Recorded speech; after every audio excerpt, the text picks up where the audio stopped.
Hello everyone, welcome to Prep Nation. आपका 22 दिसंबर के current affairs में स्वागत है। तो चलिए आज के जितने भी इम्पोर्टेंट करंट अफेयर्स और उनसे जुड़े स्टैटिक जीके वो सब कुछ हम इस लेक्चर में कवर करते हैं। जिसमें पहला क्वेश्चन है, Mette Frederiksen has been reelected as the prime minister of which country. Mette Frederiksen को किस देश के प्रधानमंत्री के रूप में फिर से निर्वाचित किया गया है। तो मेटे फ्रेडरिक्सन दोबारा से री इलेक्ट हुई है as prime minister of Denmark. Option C Denmark. तो इससे पहले वो जून 2019 में डेनमार्क की प्रधानमंत्री बनी थी और अभी जो दोबारा इलेक्शन हुआ उसमें ये फिर से री इलेक्ट हुई है, जहां ये डेनमार्क की दूसरी महिला प्रधानमंत्री है और वहीं इसके साथ ही डेनमार्क के इतिहास में ये सबसे यंगेस्ट प्राइम मिनिस्टर भी है। और वहीं डेनमार्क की बात हो रही है तो जो डेनमार्क का जो कैपिटल है और लार्जेस्ट शहर वो है कोपेनहेगन और वहीं वहाँ की करेंसी है डैनिश क्रोन। तो वहाँ की लेजिस्लेचर कहलाती है फोलकेटिंग। फोलकेटिंग जैसे कि जापान की लेजिस्लेचर को कहा जाता है डाइट। तो ऐसा क्वेश्चन भी एग्जाम में बहुत बार पूछा जाता है। How many geographical indication tag has been granted by the government of India in December 2022। दिसंबर 2022 में भारत सरकार द्वारा कितने भौगोलिक संकेतक टैग प्रदान किए गए। तो भारत सरकार ने कुल 9 जीआई टैग इस दिसंबर महीने में ग्रांट किया है। तो इसका सही आंसर होगा ऑप्शन ए 9।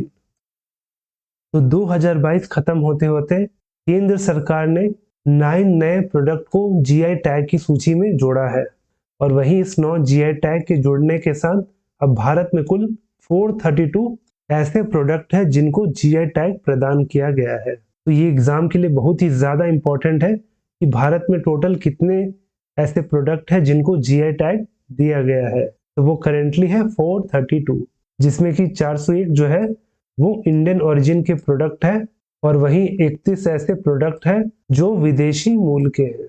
और वहीं इस 9 जीआई टैग में से जो 5 प्रोडक्ट है वो बिलोंग करते हैं केरल से। तो आइए देखते हैं कि कौन से प्रोडक्ट को जीआई टैग दिया गया है। तो उससे पहले जितने भी जीआई टैग प्रोडक्ट होते हैं उसका जो पहला वर्ड होता है वो रिप्रेजेंट करता है वो प्लेस जिस जगह के लिए उसे जीआई टैग दिया गया है। तो सबसे पहला जीआई टैग प्रोडक्ट है वो है केरल का अटापडी आटुकोम्बु अवरा, जिसमें जो अटापडी है वो एक जगह है केरल में। और वहीं अटापडी से एक और प्रोडक्ट है जिसे जीआई टैग मिला है वो है अटापडी थुवरा, जिसे रेड ग्राम या लाल चना भी कहते हैं। और वहीं जो ये दोनों प्रोडक्ट है ये क्रॉप है, ये बेसिकली वहाँ के ट्राइबल कम्युनिटीज ग्रो करते हैं। और ये जो जगह है अटापडी ये आपको देखने को मिलेगा केरल के पलक्कड़ जिले में। वहीं उसके बाद जो तीसरा प्रोडक्ट है जिसे केरल से जीआई टैग दिया गया है वो है कंतलूर वटावड़ा गार्लिक, यानी कि गार्लिक का प्रकार है जो 2 जगहों से आता है, जिसमें पहला है केरल का कंतलूर और दूसरा है केरल का वटावड़ा। और वहीं इस गार्लिक की क्या खासियत है, तो इस गार्लिक का जो शेल्फ लाइफ होता है वो काफी लंबा होता है कंपेयर टू नॉर्मल गार्लिक। वहीं उसके बाद जो चौथा प्रोडक्ट है केरल से वो है कोडुंगलूर स्नैप मेलन।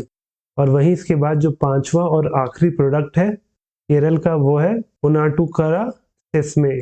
और वहीं जो ये सेस्मे है ये कहाँ पे पाया जाता है केरल में, तो पाया जाता है उनाटुकड़ा में। और वहीं सेस्मे क्या होता है, तो ये एक ऑयल सीड क्रॉप होता है, ऑयल सीड क्रॉप। और वहीं इसके अलावा बाकी जीआई टैग भी देख लेते हैं, जैसे कि अलीबाग का व्हाइट ओनियन। और वहीं अलीबाग कहाँ है, तो ये है महाराष्ट्र में। वहीं उसके बाद लद्दाख का रक्से कार्पो एप्रिकॉट, फिर तेलंगाना का तंदूर रेड ग्राम। और ये जो तंदूर है ये एक तेलंगाना का गांव है जहां पे इस रेड ग्राम को कल्टीवेट किया जाता है। और वहीं जो आखिरी प्रोडक्ट है जिसे जीआई टैग दिया गया है वो है असम का गमोसा। तो जो गमोसा होता है ये एक टॉवेल होता है in red and white pattern, जो कि एक आसाम के कल्चर का एक बहुत बड़ा हिस्सा है। Who unveiled the hockey world cup trophy. Hockey विश्व कप ट्रॉफी का अनावरण किसने किया, तो वो किए ऑप्शन सी अनुराग ठाकुर ने। Option C Anurag Thakur. तो अनुराग ठाकुर को आप यहाँ फोटो में देख सकते हैं। हॉकी वर्ल्ड कप 2023 का ट्रॉफी को अनवील करते हुए और वहीं अनुराग ठाकुर हेड करते हैं ministry of youth affairs and sports, तो इसीलिए इस हॉकी वर्ल्ड कप ट्रॉफी को ही अनवील कर रहे हैं। और वहीं बात करें कि जो FIH men's hockey world cup है ये कब और कहां होगा, तो ये अगले साल 13 जनवरी से लेकर 29 जनवरी तक चलेगा।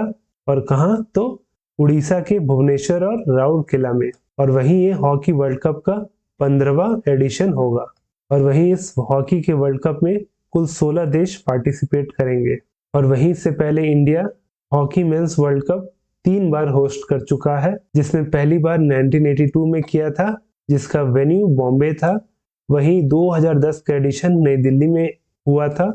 और वहीं आखिरी बार भारत ने हॉकी मेंस वर्ल्ड कप को होस्ट किया था वर्ष 2018 में, और इसका आयोजन उड़ीसा में हुआ था। और वहीं इस साल का भी जो आयोजन होगा वो उड़ीसा में ही होगा। वहीं जो अगला क्वेश्चन है वो भी हॉकी वर्ल्ड कप से रिलेटेड है कि which company has become an official partner of the federation international de hockey men's world cup 2023। कौन सी company federation international de hockey men's world cup 2023 की आधिकारिक भागीदार बन गई है? तो वो बनी है option A Tata steel limited. Option A Tata steel limited. Bharti Airtel entered into an agreement with which of the following for the private 5G network space? Bharti Airtel ने निजी 5G नेटवर्क स्पेस के लिए निम्नलिखित में से किसके साथ समझौता किया है? तो किया है ऑप्शन डी टेक महिंद्रा के साथ। Option D Tech Mahindra. और वहीं भारती एयरटेल और टेक महिंद्रा के साथ जो पार्टनरशिप होगा जिसके तहत भारती एयरटेल 5G टेक्नोलॉजी को इंस्टॉल करेगा महिंद्रा के चाकन मैन्युफैक्चरिंग फैसिलिटी में या प्लांट में। और वहीं ऐसा करने से महिंद्रा का जो चाकन का जो मैन्युफैक्चरिंग यूनिट है ये बन जाएगा भारत का पहला 5G enabled auto manufacturing unit. Which of the following acquired the two digital first brands Oziva and Wellbeing Nutrition? निम्नलिखित में से किसने दो डिजिटल फर्स्ट ब्रांड ओजीवा और वेलबीन न्यूट्रिशन का अधिग्रहण किया? तो वो किया option A Hindustan Unilever limited ने। Option A Hindustan Unilever limited.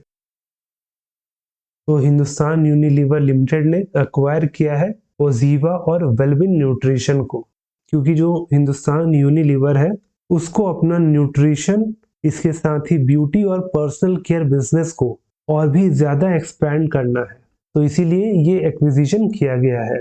और वहीं ओजीवा प्राइवेट लिमिटेड है, ये एक plant based consumer wellness brand है जो 2016 में लॉन्च किया गया था। तो ओजीवा जितना भी प्रोडक्ट बनाता है वो प्लांट बेस्ड होता है, और इसके जो मेन कंज्यूमर रहते हैं वो स्पेशली वीगन्स रहते हैं। वीगन्स जो एनिमल प्रोडक्ट से बने चीजों को बिल्कुल भी कंज्यूम नहीं करते हैं। वहीं Hindustan Unilever limited related static GK, इसके जो CEO है वो है संजीव मेहता, तो इसका हेडक्वार्टर है मुंबई में। Which edition of Kolkata International Film Festival is been held between 15 to 22 दिसंबर? 15 से 22 दिसंबर के बीच कोलकाता अंतर्राष्ट्रीय फिल्म महोत्सव का कौन सा संस्करण आयोजित किया जा रहा है? तो किया जा रहा है ऑप्शन डी 28वां edition. Option D 28th edition. तो इस 28th Kolkata international film festival का आयोजन 15 से 22 दिसंबर तक किया जा रहा है, और कहां, तो कलकत्ता में। और वहीं इस फेस्टिवल की शुरुआत वर्ष 1995 से हुई थी। और वहीं इस फेस्टिवल में कई लोग प्रेजेंट थे, जैसे कि वेस्ट बंगाल की CM Mamata Banerjee, farmer cricketer Saurav Ganguly, और इसके साथ ही इस फिल्म फेस्टिवल में जो गेस्ट ऑफ ऑनर थे वो थे बॉलीवुड सुपरस्टार अमिताभ बच्चन और शाहरुख खान। और वहीं इस फिल्म फेस्टिवल में 42 कंट्रीज के 183 फिल्मों को स्क्रीन किया जाएगा। Who has taken over the additional charge as the chairman and managing director of National Hydroelectric Power Corporation Limited? National Hydroelectric Power Corporation Limited के अध्यक्ष और प्रबंध निदेशक के रूप में अतिरिक्त प्रभार किसने संभाला है? तो संभाले हैं option C Rajiv Kumar Bishnoi. Option C Rajiv Kumar Bishnoi. तो राजीव कुमार बिश्नोई जी ने चार्ज लिया है CMD यानी कि chairman and managing director of national hydro electric power corporation. वहीं ये रिप्लेस करेंगे यमुना कुमार चौबे जी को, जो कि इससे पहले NHPC के CMD थे। और वहीं राजीव कुमार बिश्नोई जी हैं वो करेंटली सर्व कर रहे हैं as the CMD of Rishikesh based Tehri hydro development corporation India limited यानी कि THDCIL। In the FINA World Swimming Championship 2022, which player set a national record in 100-meter breaststroke? FINA World Swimming Championship 2022 में किस खिलाड़ी ने 100 metre breaststroke में राष्ट्रीय record बनाया? तो रिकॉर्ड बनाया है ऑप्शन ए चाहत अरोड़ा ने। ऑप्शन ए चाहत अरोड़ा। तो ऑस्ट्रेलिया के मेलबर्न में 2022 FINA वर्ल्ड स्विमिंग चैंपियनशिप का आयोजन हो रहा था, जिसमें कि इंडियन स्विमर चाहत अरोड़ा ने एक नेशनल रिकॉर्ड बनाया है इन वुमेन्स 100 मीटर ब्रेस्टस्ट्रोक। और वहीं इनका जो रिकॉर्ड है कि इन्होंने 100 मीटर कंप्लीट किया था 1 मिनट 13 सेकंड में। लेकिन जो पहला राउंड हुआ था जिसे हीट 1 कहते हैं, उसमें वो तीसरा स्थान प्राप्त की थी, लेकिन 8 राउंड होते होते वो काफी पिछड़ गई थी, इसीलिए वो सेमीफाइनल के लिए क्वालिफाई नहीं कर पाई। और वहीं इस इवेंट में जिसने टॉप किया है वो है लिथुआनिया की रूता मेलुटाइट ने। और वहीं दूसरे नंबर पे थी साउथ अफ्रीका की लारा वैन निकर्क और तीसरे नंबर पे थी US की लिली किंग। तो ये जो क्वेश्चन है वो आपके लिए है कि in which year telecom regulatory authority of India was established? भारतीय दूरसंचार नियामक प्राधिकरण की स्थापना किस वर्ष हुई थी? तो इसका सही आंसर आपको नीचे कमेंट करके बताना है। और इस लेक्चर का PDF आपको हमारे टेलीग्राम चैनल प्रेप नेशन में मिल जाएगा, जिसका लिंक नीचे डिस्क्रिप्शन में दिया गया है। और वहीं अगर वीडियो अच्छा लगा हो तो वीडियो को लाइक जरूर करें, और वहीं हर सुबह करंट अफेयर्स की वीडियो को देखने के लिए हमारे चैनल प्रेप नेशन को सब्सक्राइब करें।